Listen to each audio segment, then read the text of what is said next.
right? So the parents got a language. The children got a language. They don't always speak the same language, but the children normally know what the parents is talking about, right?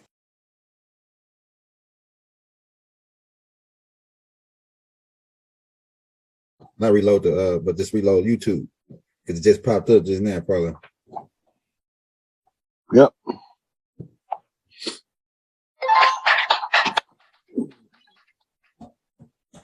I just want to be able to see the live chat. Better get it cracking, bro. I got the live chat pulled up. Let me share this. Oh yeah, I got the thumbnail already put up on there. So hey, if you're in the building, we give them time to come in because I just made the announcement just like 30 minutes ago. So they loading in here now. It's going up now. Mm-hmm. So we'll give them a couple minutes. So just hit your shit, get right, set up. We're gonna get in. So for the ones that's coming in earlier today, we're going to be going over some of the history and show y'all how they be hiding shit in plain sight when they be telling the story. Right. So a lot of people elder than heard me say a lot of times that we left the land to go fight the Gullah Wars or the Seminole Wars, depending on who's telling the story, the victor or the defeated, or us versus them. The person telling the story determine what the name of the wars is called. So when the Spaniards is telling it, or those sympathetic to the Spanish cause, conquistadors, they call it the Seminole Wars. But the key reason they call it the Seminole Wars is what we need to be trying to figure out. Because we need to find out what the word Seminole means. Right? And the root word is semi.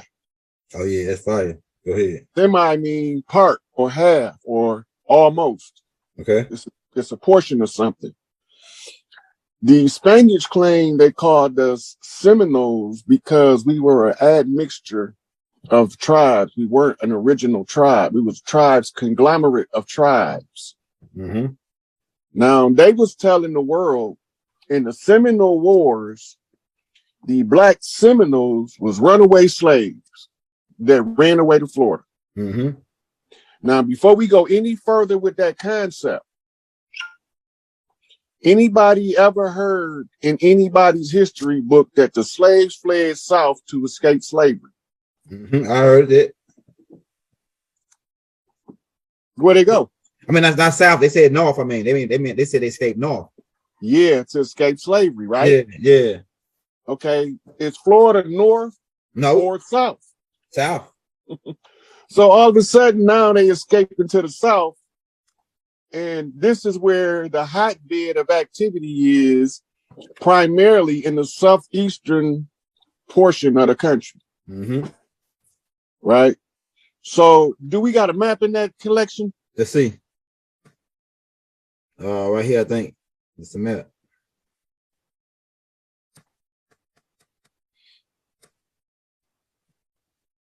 Is that one of the maps you had? Showing where the Seminoles were. If not, it's going to be explained in the other posts anyway. Okay. You see that red line? Okay, you want to build that back up? All right. Hold up. Yeah, I see it. Scroll down under the key. The Seminoles. Scroll down on the picture so we can see the map. You see it right there? It's going to tell you what each color line means. Yeah, the red represents Seminole. The purple represents Chickasaw. Yellow represents Creek. Blue represents Cherokee. I want the people that's watching to see it too. Now remember, they say that they brought us on ships. How the fuck is they getting across the Gulf of Mexico into New Orleans? Yeah, right. That's a good right here. The yellow, the Seminole. That's Creek Indian. Yellow, red is the Seminole. How they coming across the Gulf? Yeah, how do they get across if they ain't got no boats? But look where they going. You see where they are going, right? Okay, so this is the Trail of Tears. We was actually moving in the opposite direction of the arrows. And they was moving with the $5 Indians backtracking on where we left so that they can feel our our encampments, our villages, and turned them into reservations. Mm-hmm. So this is the pattern that they shown. They saying that we went west, but when we read the story about the Seminole Wars, we gonna find out which direction we was really going. Mm-hmm. And I ain't the one wrote this shit. I ain't write this shit, Elder. Mm-hmm. Mm-hmm. I'm just pointing out what I see. Mm-hmm. You dig? Yeah, I got you. This right here fight. This right here something to think about. Mm-hmm. So we letting the people get a chance to come in. We at 85 now. As soon as we break 100, we gonna take off full flight on this shit. All right. So the start is the pictures that's actual screenshots of an article that tells the history of the Seminole Wars or the Gullah Wars. Mm-hmm. So go to the folder. We at 90, Elder. So this might give us right on time. Let me go back to the first picture. What you start because they all in order. How you sent them to me. Right. Let's go back. Let's see what the layout look like. Then I can tell you where I need to be. Okay. All right. Let me blow it up.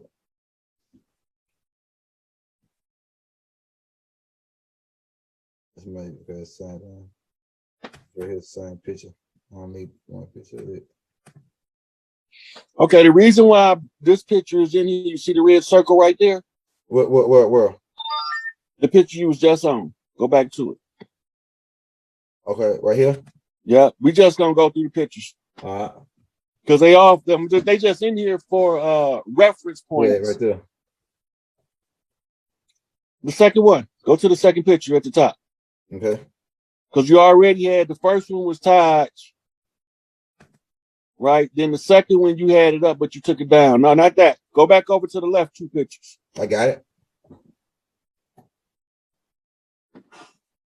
Okay, I'm looking at the other screens. I need to be looking at the same screen you on. Okay, yeah. This is the picture you're talking about with the red circle on it, right? Right. Now you see what it's saying there? Yeah. It says Oxman Bay praying in front of Mongolian. I can't see that. Okay, now blow the picture up so that they can see what's going on. Because you wouldn't know that this is not a pilgrim and the so-called Indian, except for the way that the Mongolians dressed over there was different. Mm-hmm. The leather they used was from the yak, which is a different texture from the leather we use from the bison. Mm-hmm. Mm-hmm. Go ahead. So you'll see that they guard, it looks more harder leather. But remember, also another reason for this picture right here is I told you that the Moors was fighting Seminoles. Mm-hmm. I mean, was fighting Mongols, and they was capturing them, using them as servants and slaves, and that's who they brought over here and passed off as $5 Indians. Mm-hmm. This just showing you a Moor doing salat in front of the Mongols that's obviously about to kill his ass. That's fire, man. See them out. Yep. Okay, now this picture right here is important. You see those swords on their hat? Mm-hmm. All of them was sworn by a death oath, including Kirkman Bay. Mm-hmm. But he couldn't leave Millie Ill in there because he was dirty too. Right? Both of them was dirty. Yep. So it was a couple of more people that left the Moorish Science Temple after the funeral of Noble Drew Ali, but they became FOI later on. But we're not going to get into that. That's going to sidetrack us.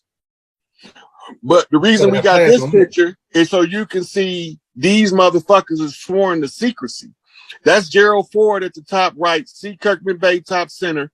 That's motherfucking J. Edgar Hoover top left. I think that's Eisenhower on the bottom left. And that's an actor. I forgot his name. But that's all from the ancient. I know these are three president. Sure. Mm-hmm. This all the ancient Arabic order of the nobles of the mystic shrine. Mm-hmm. Right? That's what that's all about. Okay, go on the next picture. This is a crest of the black nobility. That's how black them niggas is. We black, but we ain't that black. Uh-huh. That's because their heart is that black. Straight chaos beings. But they ain't the chaos beings like we are. We chaos beings from the order of the light. Yeah. So they come over here with a different energy. Truman, that's the president we seen. The president we seen was Truman. Okay, now notice the colors. Yeah.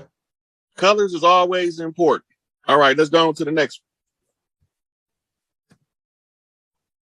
These are Mongols and Huns, or what it say at the top? It says that's Latin. We ain't got to try to read it. It's Latin. Oh shit! Yeah. Look at the bottom of it. See if it got something written in English. Nah, that's the whole picture right there. Okay, now these are the same motherfuckers they passing off as $5 Indians mixed with pale skinned Europeans. Okay, let's go. I wanted them to see what they look like. The type of race. Like it says something about the type of race. That what, and I know this right here is like Latin. Is what, Q is what, typo like yeah, the Asiatic continent. Yeah, what types of races from the Asiatic continent. Yep, that's what it's saying. Yeah. I didn't want to translate it. So. Yeah. But since you pushed the issue off over time of just seeing different shit, I can just translate some of it because I know a little bit of Spanish. Okay, now look at these people. Yeah. This is a picture of your Seminole nation fighting against the enemy. This is what we looked at like. This is how we dress. Mm-hmm. That's right. Keep in mind. Now you notice we got different styles of dress, different headgear. That's because we're a conglomeration of tribes right now. Mm-hmm. That's fire. Okay, let's go to the next one. That's fire. How you got that right there? Okay, that's the map we went over earlier. Right. Now, what this say? The goal of Seminole to defeat U.S. Army. Christmas Day, 1837. The Battle of Lake Okeechobee. That was one of the most definitive battles to curb the people being taken as prisoners of war and used as servants. Mm-hmm. That they called the slave system, which we're gonna get to that in a minute because we need to find out what they really was doing with this emancipation shit. Mm-hmm. Okay, let's go on to the next one. Okay, now let's read what this say. It says the Seminole Wars, 3 related military conflicts in Florida between the United States and the Seminole, citizens of a Native American nation. Now look what it say. This is important. Which formed in the region during the early 1700s. Mm-hmm, mm-hmm. That means that before the 1700s, what we know as Seminoles wasn't formed. Exactly. Go ahead. Right. Now look what it say. Hostilities commenced in 1816 and continued through 1858 with 2 periods of uneasy truce between active conflict. You see what it say now, right? Yeah. All right. Now, this is, notice they call it the Seminole Wars. Mm-hmm. We ain't never had no truce with them motherfuckers, is what they not telling you. But let's go on to the next one. That's right. We ain't never back down. Go ahead. Now notice the name at the top of that. Yep. See the year? Yep. 1739, 1858. Now read what it said at the bottom of the picture. The real reason U.S. chattel slavery ended. Okay, all right. Yeah. That's deep. Okay, so in the book Moors and Freemasonry, it said that the Moors was taking different people hostages, and according to their level, they would auction them back off. Keep that in mind. Remember, slaves were supposed to have been auctioned. Yeah. But now in the Moorish prisoners of war. Right. In the Moorish description, though, they saying that they were captives in war that they was auctioning off. I'm gonna put that up on our next one. I'm gonna bring that book out so I can show you what I'm talking about. That's fire. Okay, now let's go on in because we're about to start getting into some serious reading now. Into we got 200 people in this joint. It's getting down. It's going live. Mm-hmm. All right. Okay, this is just another showing you the true wars that ended chattel slavery in the U.S. And they saying it was the North versus the South. And they told us the North was the ones trying to abolish slavery, right? Mm-hmm, mm-hmm. I've been saying the whole time we didn't believe in slavery over here, right? Yep. So why in all of a sudden, if the North is fighting to abolish slavery, why are they hostile to this group of people?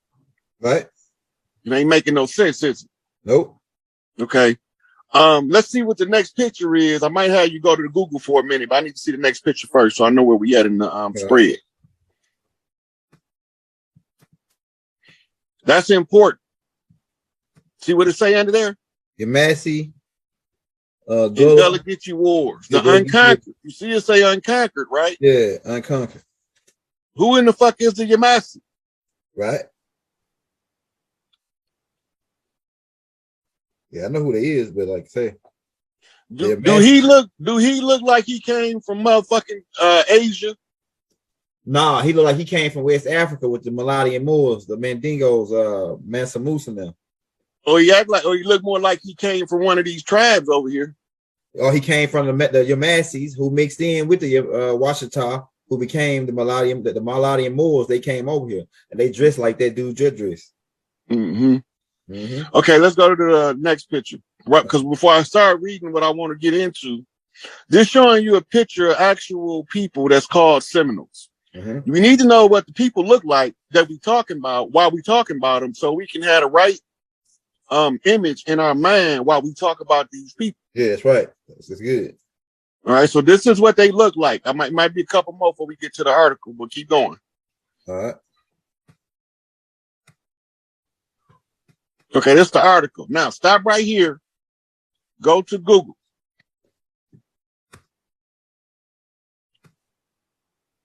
Because we need to find out what this emancipation shit is. Look up emancipation etymology.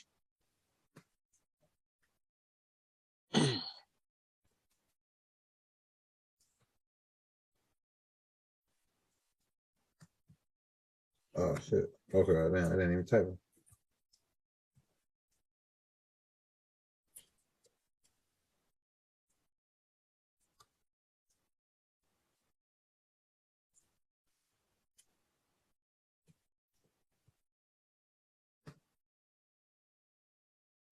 The term emancipation derived from emancipatio post. Spread that out so you can see the etymology of the word at the bottom of that same post.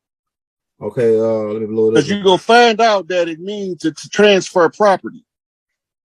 Yeah, which term stems capital. Okay, let me blow it up.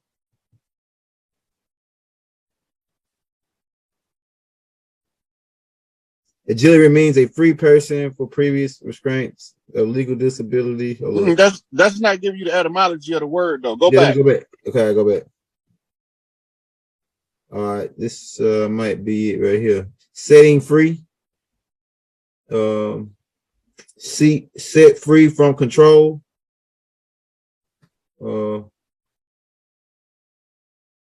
Slavery. Which one you want me to pull up? Because it's mostly talking about the free from restraints, control, or power of another. We need to. Oh, you spelled it wrong at the top. You spelled emancipation wrong. It's with an E. Yeah, I got it with an E right here. I got it with an E.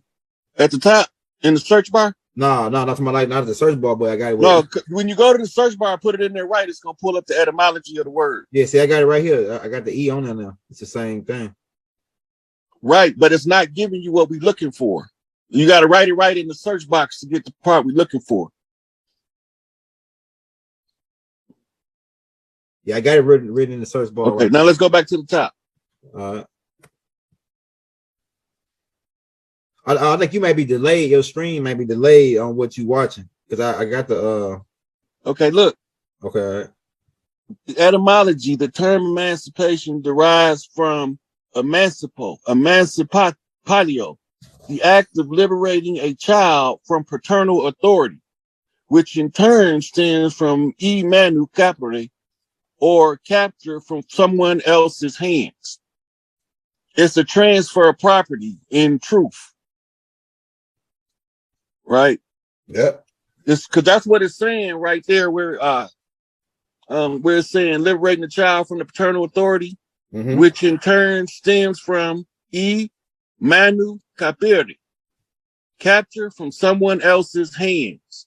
That means the state, Abraham Lincoln representing the corporation, took the slaves took the POWs from the agents that was holding them in a private capacity and made them become a manumission servant. Put the term manumission in there, M-A-N. Put the search bar out. What? Say it, spell it again. M-A-N-U-M-I-S-S-I-O-N.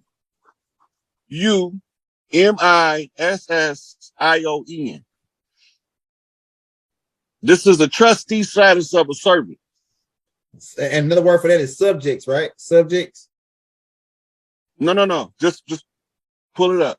Let's see what it say. Read what it say. It says it comes from the old French manumission, meaning freedom, emancipation, and it comes directly from Latin manumission, meaning freeing of a slave. It is derived from the word manu, meaning hand, and the same root applies to the word manually.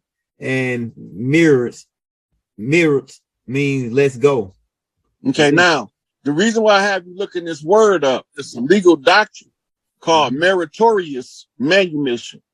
So take out etymology and in front of that put meritorious, and I'll spell it for you. Okay, go in front of that word. MERITORIUS.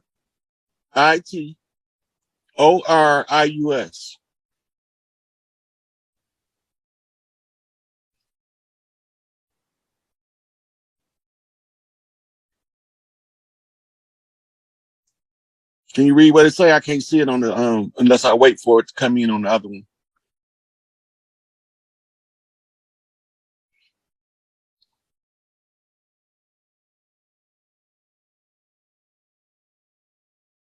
Okay, so the term meritorious manumission comes from the Meritorious Manumission Act of 1710 in the United States, which authorized the legal emancipation of slaves or improvement in their status in return for certain good deeds.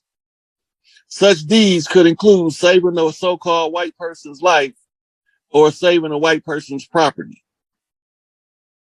Right? So this is when they start giving the name freedmen out to the ones who had